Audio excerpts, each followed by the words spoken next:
Hello, this is Rachel from the Nerdy Homeschooler, and I have a special video for you guys today because I am interviewing my mom, homeschool veteran of 30 years with 7 graduates and 1 still at home. So you've been homeschooling continuously with no breaks within those 30 years.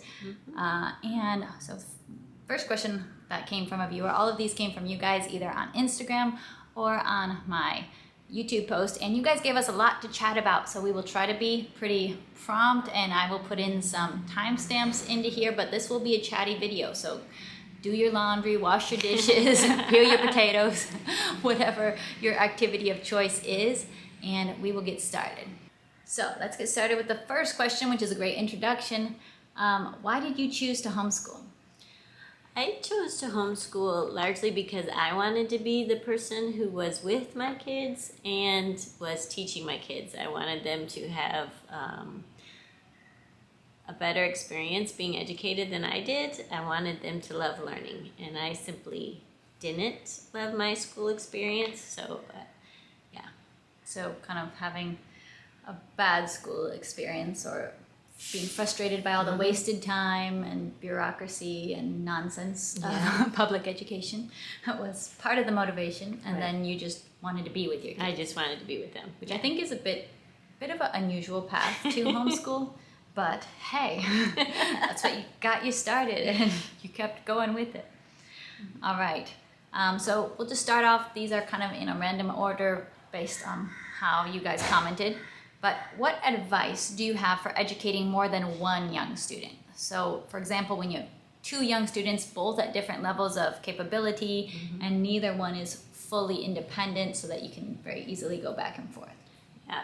I think in homeschooling, at least in modern homeschooling, individual student attention has gotten a bad rap. And I honestly don't understand why. Group classes aren't as effective as people tend to believe they are, and they don't actually save all that much time. So with different kids at a different level, I would give them individual instruction and attention, and one child maybe is off playing with a younger sibling while I could focus on one child, and then when they're move on to the next one. I wouldn't finish all one school work and then move on to the next one. It's like work with one for a while, because attention spans are short, then work with another one for a while they go do something else. And I would embrace individual education as a norm instead of, oh, something's wrong in my homeschool, I can't do them all together, which I think that is an unnecessary burden. So I think kind of what you're saying is, people will always be saying homeschool should take half an hour, it should take an hour or something.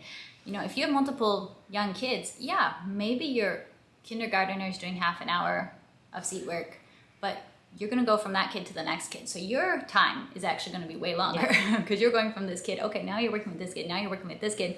The kid's time might be short, but your time is not going to be as short as the kid's time. You're a grown-up. It's okay. Yeah. You can handle it. I'm actually in this stage right now. I have 2 young boys, a 2nd grader and a kindergartner, and neither one is independent. I do have to teach each one individually for their core subjects, math, English, and Spanish, and I just do that. Actually, I feel like in the past, before I had my toddler, I was able to better teach both of them together. Now that we have number 3, actually it's impossible because I always need one to be going and playing with the toddler so that I can focus on the other one. So yeah, in individual lessons, you just got to do it. Did you ever deal with low-income homeschooling? And this viewer is saying, sometimes all of these curriculums and needs of homeschool leave me feeling like I'm drowning financially, like financial struggles. Yeah, and there's low income. There can also be a small amount of space, so that's another restriction to curriculum. And where we live, it's just hard to get shipping. Books are heavy. So even if the books are reasonably priced, if the shipping costs twice the amount that the books do, you can't. Right. So it's more of a question of there is limits of funds, there could be limits of space, there could be limits of access. And yes, we have faced all of those. So what did we do about it? She was reminding me it was basically against the law to write in a school book. So we would often, with consumable books, you either use plastic pages, which were also expensive, so we didn't do that actually a lot. What we would use is just plain old notebooks and paper. It's like, just answer on another sheet of paper and don't use up your consumable school book.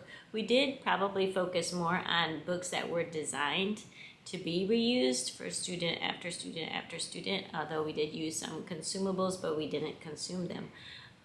I love curriculum, so we did invest in curriculum, but there was less that was available back then. So even if you were going to invest in it, there wasn't a lot of choices like compared to the choices that are now.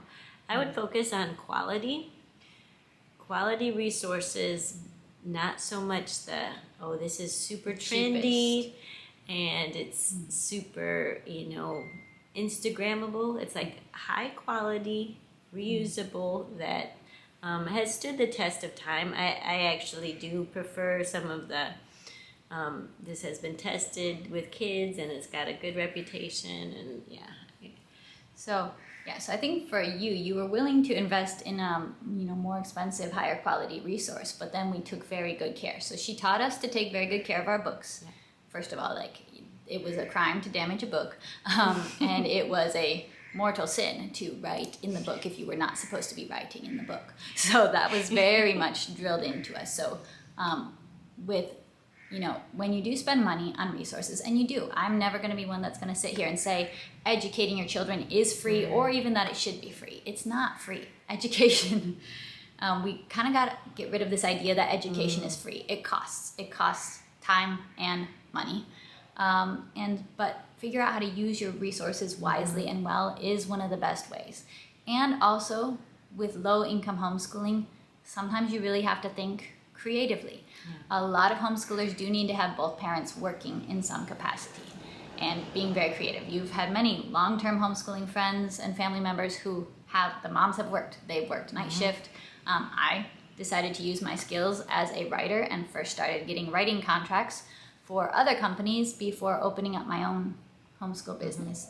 So a lot of homeschool families would really struggle to make it on one income. So then you have to find a way to get two incomes and just work really hard and make it work. What was your experience with being a homeschooler, moving to another country and trying to find friends for your kids?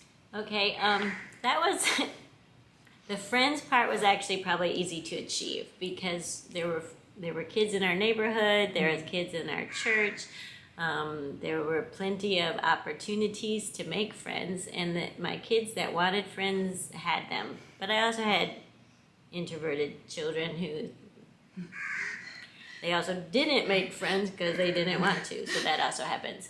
But yeah, community was a big part of their childhood. They also had each other. There was a lot of them, and I think that was a big part of their friendship group, but not the only. So friends wasn't really an issue with moving overseas. There were issues, there were challenges. But friends wasn't one of them. There was plenty of people to have a part of a community and interact with. And yes, we live in a city, so it's still the type of city where kids are playing on the street. So we met some of our best friends literally playing badminton on the street. Yeah. So that is a nice difference from suburbia or out in the countryside where there aren't just people everywhere. So that is one of the nice things about a city. A lot of people glorify country living, and it does speak to my heart as well. I am more introverted, but there are nice things about the city too. Did you ever feel like you wanted to give up due to homeschool burnout or children who didn't want to learn? And how did you handle it? Okay, I never wanted to give up per se. But you have had children that did not want to learn. I have had children that did not want to learn. So I think that's a different question, and that's on them, I think that's an important point, is the division of responsibility. I'm the one who chose to homeschool. It's my job to homeschool you. You, whether you want to learn or not, that's on you. That's your responsibility, and how much you participate. Yeah, we're measuring, we're thinking about what was our faithfulness. Did we show up? Did we show up skilled? Did we show up with consistency? Did we set boundaries? Did we have the expectation of, responsible and respectful communication and participation. And we did all that. Now, some cooperated more than others. Their lack of cooperation didn't make me want to, oh, okay, I guess I don't want to do this anymore.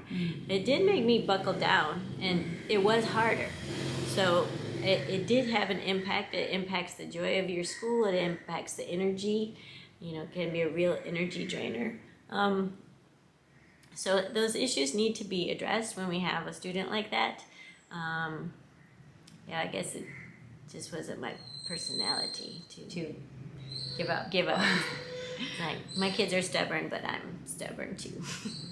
And related to this, how do you juggle everyone's education? Because you have a bunch of kids that need to be educated with consistent discipline and discipleship. And this commenter mentions she has a very smart little boy who's very hyper, constantly in everyone's space, and exhausting to parent, and damages relationships with his siblings. And that trying to be calm, trying to discipline can take so much energy that it feels like it's not fair to the rest of her children. Yes, and that concept of fairness is like, it's real and it's not real. So in the children are parented to the level that they need.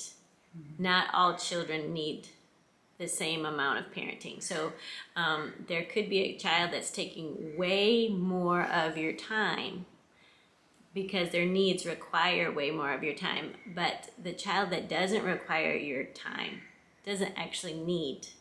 So it doesn't need to be fair. That's a false expectation we're making on ourselves.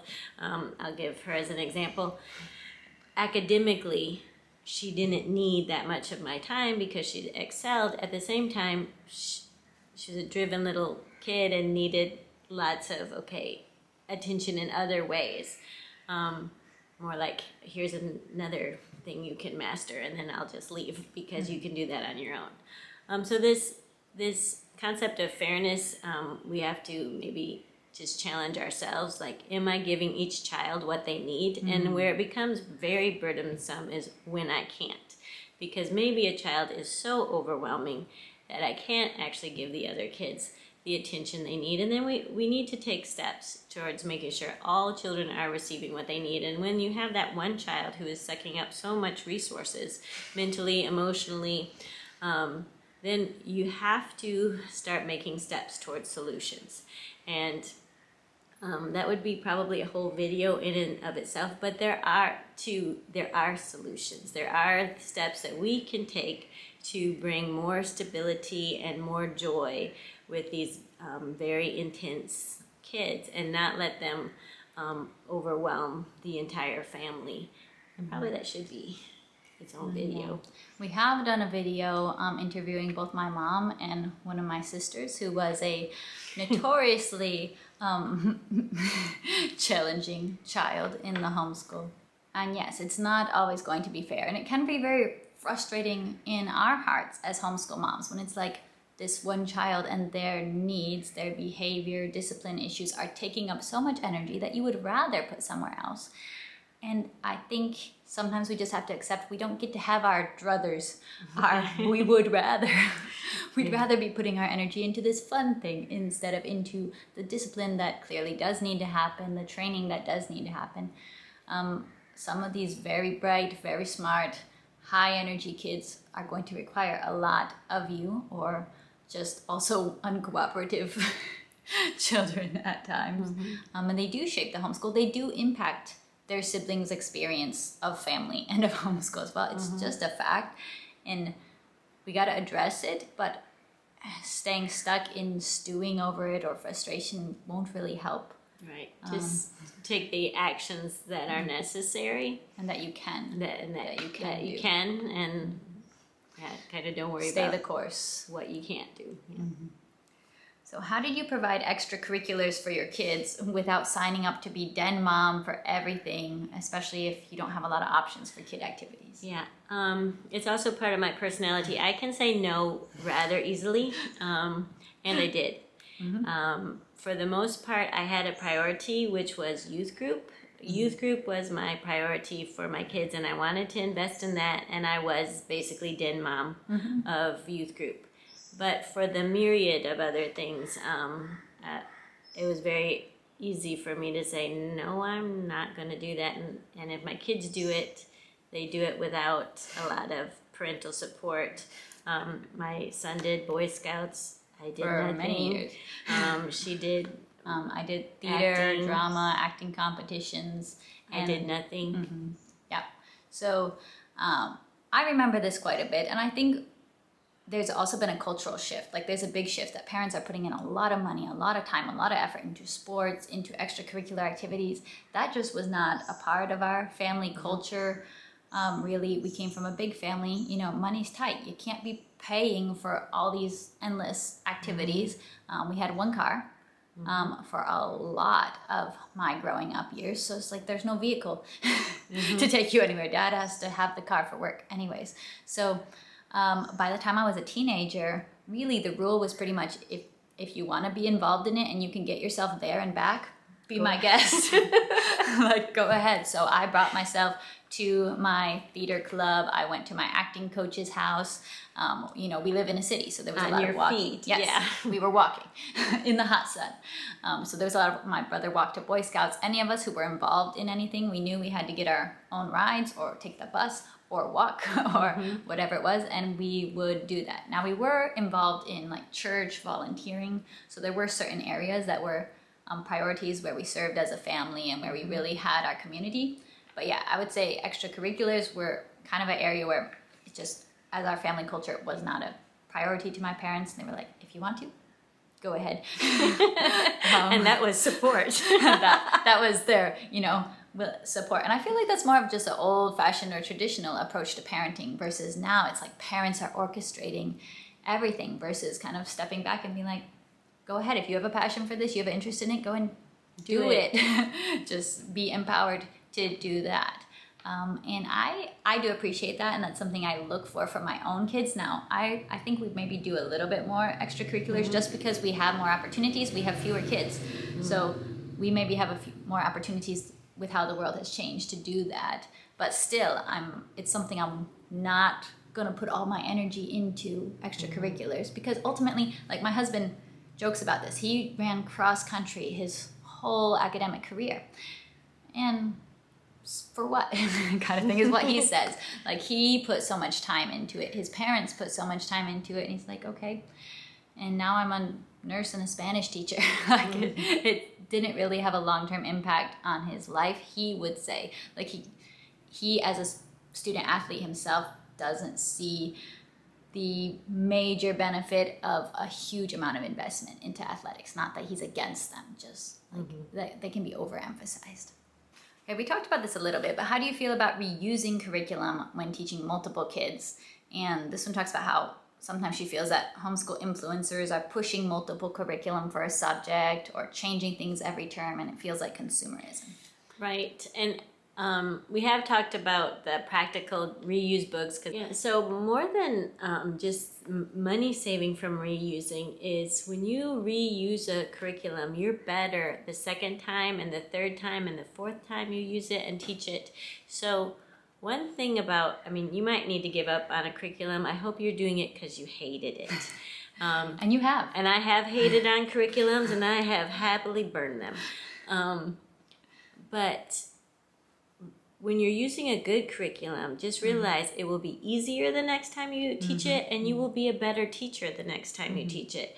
You'll understand the system better. You'll just get into the groove. So I think that causes a lot of stress to homeschoolers, actually, is the constant curriculum. Oh, throwing this one away, getting a new one, just because you're not giving yourself a chance to actually become good at it. And experience is super helpful. And knowing what comes in the next chapter, and knowing that, I had a problem with that last time, and I know how I solved that issue last time, and being able to apply it, I am so much better at stuff I have used 10 different times than when I open a brand new thing and still trying to figure out the directions. So yeah, and just the ease, the mental load is totally gone because like I can do this in my sleep. So yeah. Yeah. So we have, I would actually say compared to most homeschool families, our resources have probably been reused more than 90%, 99% of homeschool families, because, you know, having a big family, but you've also been very active in the homeschool community, and we worked with educating other kids when we've been asked to help with other kids who are struggling in their learning. So you haven't just taught seven kids, 8 kids to read, you've taught 20 plus kids how to read. Now, there is one thing though with some of these kind of tedious skills that you have to learn, like learning how to read. If you've taught 20 kids, some of whom have struggled very deeply in learning how to read, sometimes you as a teacher do get a little bored. I get bored out of my mind. And so something new for the sake of new to me, not necessarily it's good for the student, but it's like if I have to read that little reader one more time. So there have been times when you've bought like a new set of just little readers just because I just want to hear a new read. I just, yeah. You just want to have a new I just reader. want a new one. But yeah, but that those are in specific cases where you are doing the same thing many times mindlessly over the decades. A new multiplication flashcard set just because. So there are times when you need that, and I don't think that's consumerism. I think motivation for homeschool moms matters. I think people spend their money on stuff that's much more foolish than books that their kids can read. Yeah. So there are, you know, people buy golf clubs, you know, other stuff. You know, if you're going to spend a lot of your life on homeschooling, I think it's okay to invest in quality resources. Of course, assuming you do have the money, you do have the space, and you're doing your research to buy those quality resources. Books are a thing that do bring me a lot of joy, that brings my children a lot of joy, and I'm happy for my kids to be being raised in a home filled with many quality books. That's exactly what I dreamed of. And so I don't consider it consumerism when you are buying something that you know yourself and you know that you're going to be able to get a lot of use out of. Also, one of the ways that, you know, as a big family, we, I think, battle consumerism is we just have so many people to use something. And we also live in tight communities. So myself, I have, you know, bought things for my older boys. Then I go and give it to my sister. I say, hey, take this for a year, give it back to me next year so I can use it with my baby. So when I have something, I know it's not just going to be used for my kids. It can be used for my nephews. It can be used, you know, for my friends' kids as well, because we have a very much sharing idea, and we have, you know, many people in this family and in our community that are highly committed to educating our kids. So we use things to the max. We use things till they're falling apart and beyond. And beyond. And then there was a question, please ask about self-care. Like, what are your thoughts on self-care for moms? So I'm from the generation that didn't know self-care was a thing. So I might not have the best answer for this, but also I didn't feel that I was that myself was uncared for, but I didn't do things alone. I don't do things alone. So take someone with you is a big family motto. And the people who were with me were my kids, because my husband was gone, traveling, working. I would say the people most involved with me in my homeschool were my kids, and they were a huge help. And I was sick during pregnancies and things. So your kids are people too, and they have skills and talents and things to contribute to your homeschool, and let them contribute. So a big part of your self-care was actually teaching us Yes. To be able to contribute to the homeschool. So it was not like, okay, kids go and play and mom's going to take care of the house. It was, we all live here. All of you have eyes, all of you have hands, and all of you have legs. So everybody is going to contribute at your own level. And we were equipped to do things from a very young age. We actually kind of joked for a while when there were so many teenagers over a long span of time. It's like, does mom even know how to cook? Which she was originally the one who taught us how to cook, but there was a good long span of time where mom basically didn't cook meals because she was needed for more mom level care. We can handle cooking dinners. We can handle cooking lunches.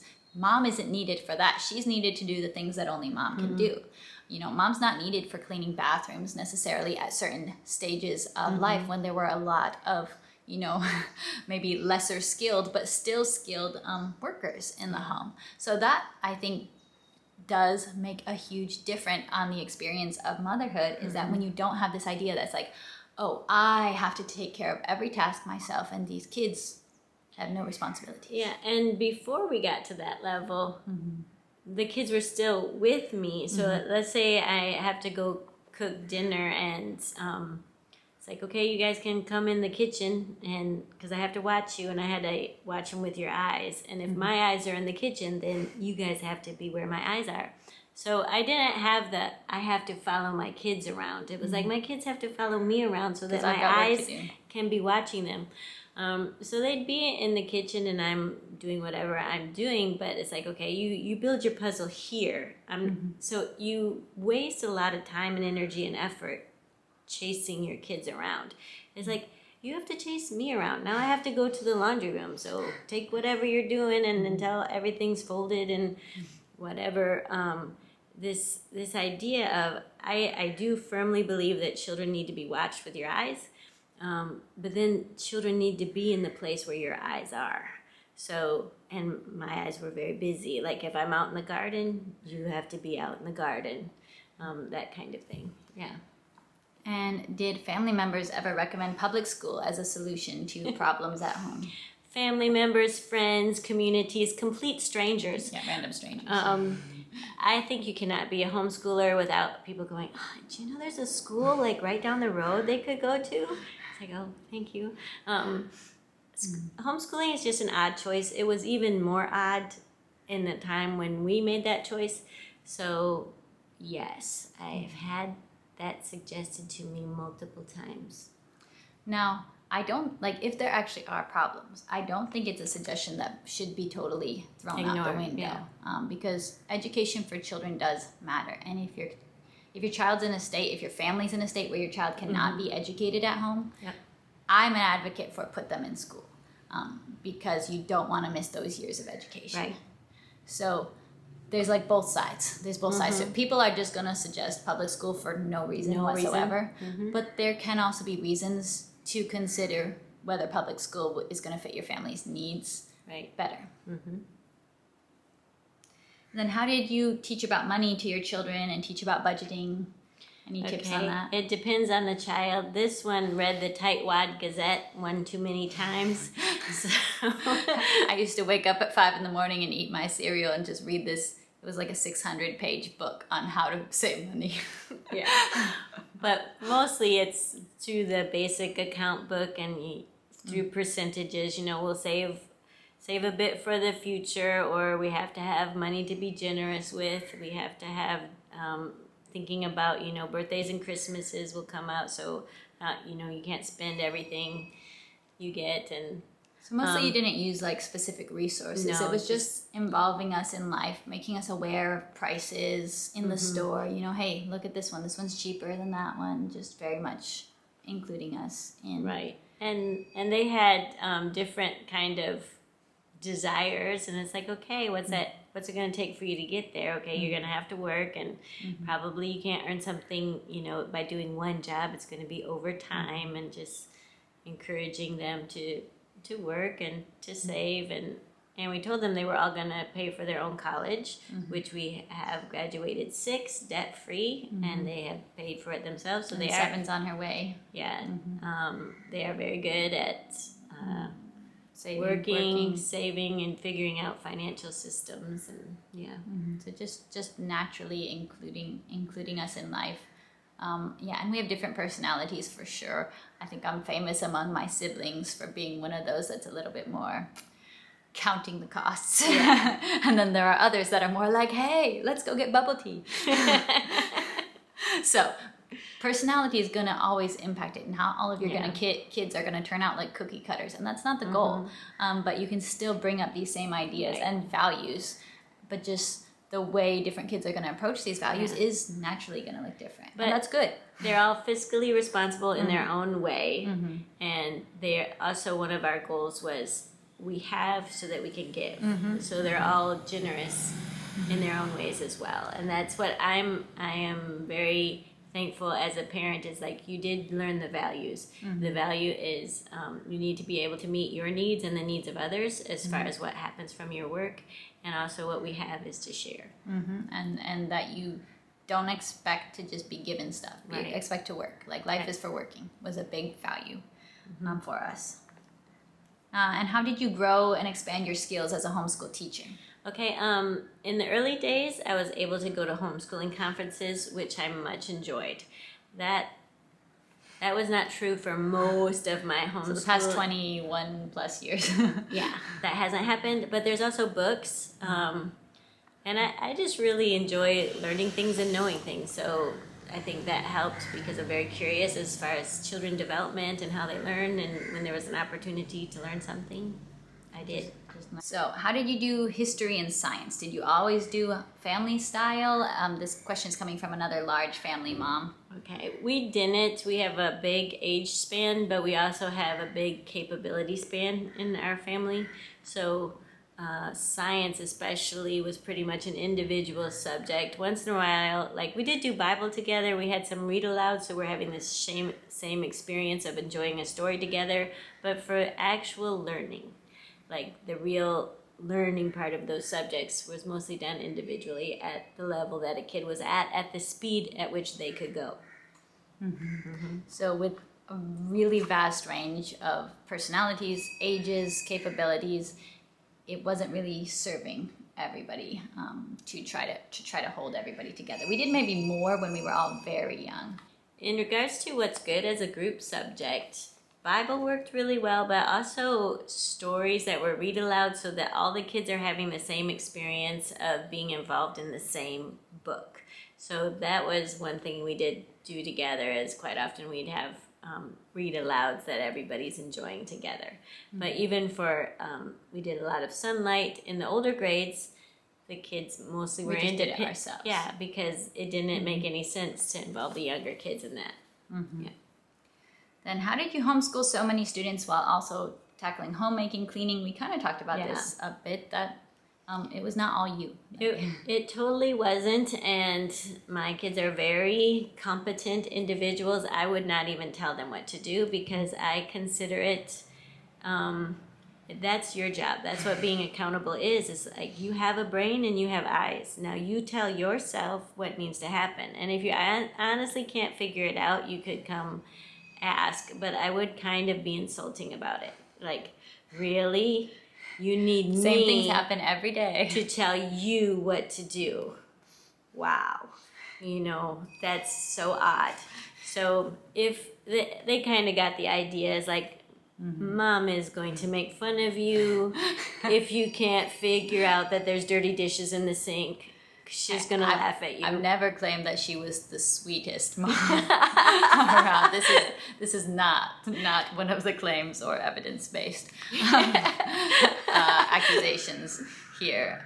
But yeah, we were taught to be skilled. There were high expectations, and I think a lot of us really thrived with high expectations. A home doesn't need to be cared for by one person. I think that's one of the misconceptions of a big family, is that it becomes necessarily so much more work for mom.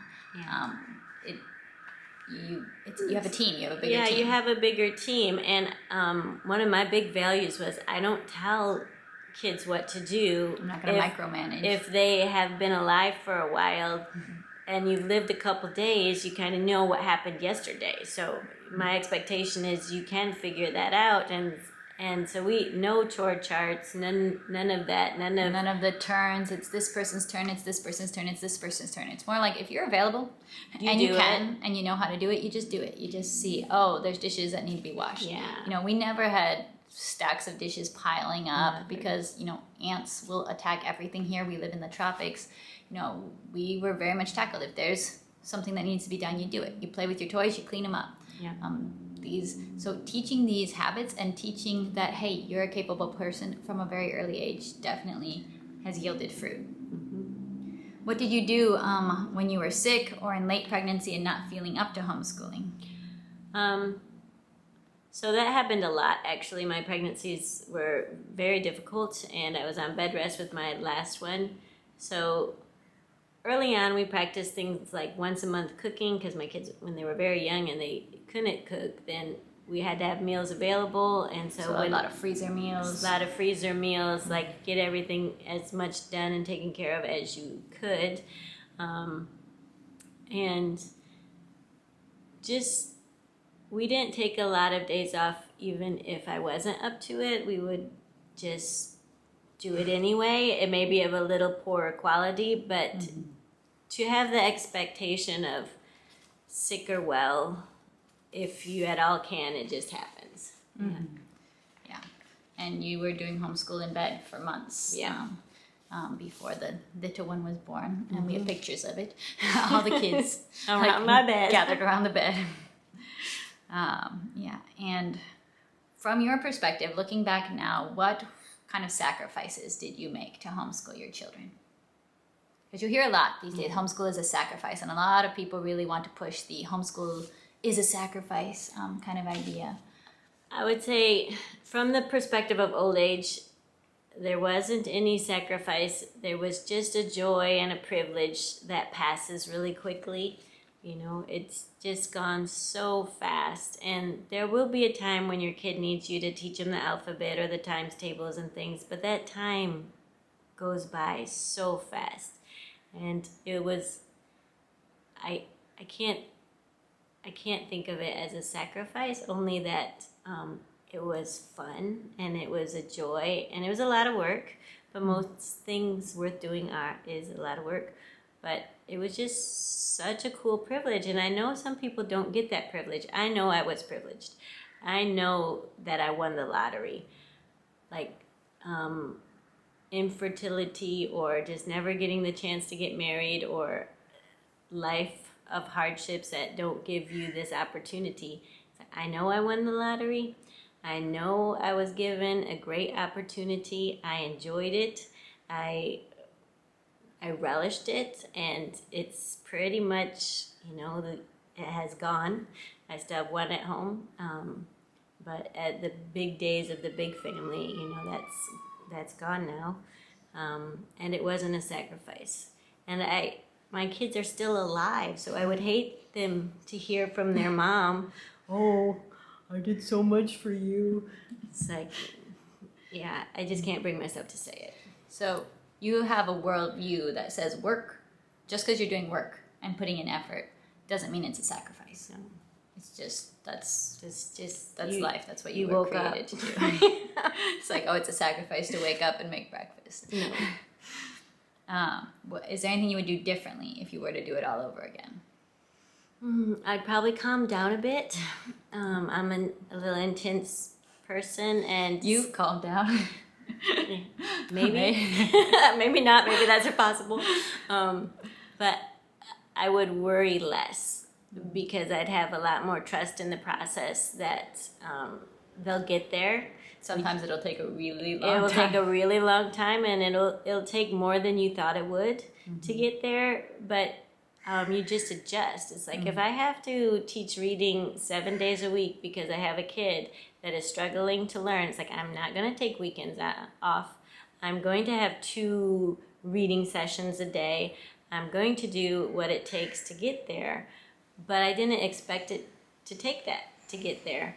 But once you get over your expectations and just like, it's right in front of your face, do the necessary, you don't have that worry and anxiety and I didn't want to work this hard. It's okay. Yeah. What happens when it's time to teach something that you don't know? Happens all the time. Not to worry. You usually have to be 1 chapter ahead of your kids. And one thing we know as homeschoolers is we as humans were designed to learn. This is how our Creator made us, and it's fun. So I am not scared of things I don't know. I love things I don't know, because then I'll get to learn them.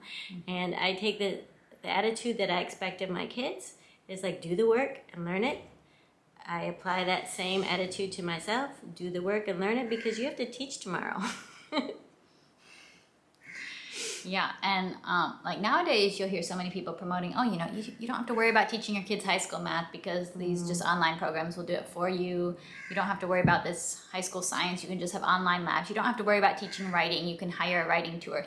That was not a thing when we were homeschooled. So for you, it really was all like, whether you know it or not, you're gonna be teaching it. So know it or not, here we go. Yes. And we're in the physics and we're in the chemistry and we're in the everything, which actually I am a science kind of person. So, but there were things, oh, that was a really long time ago. Let's dust off the cobwebs and I'm gonna have to read that paragraph again.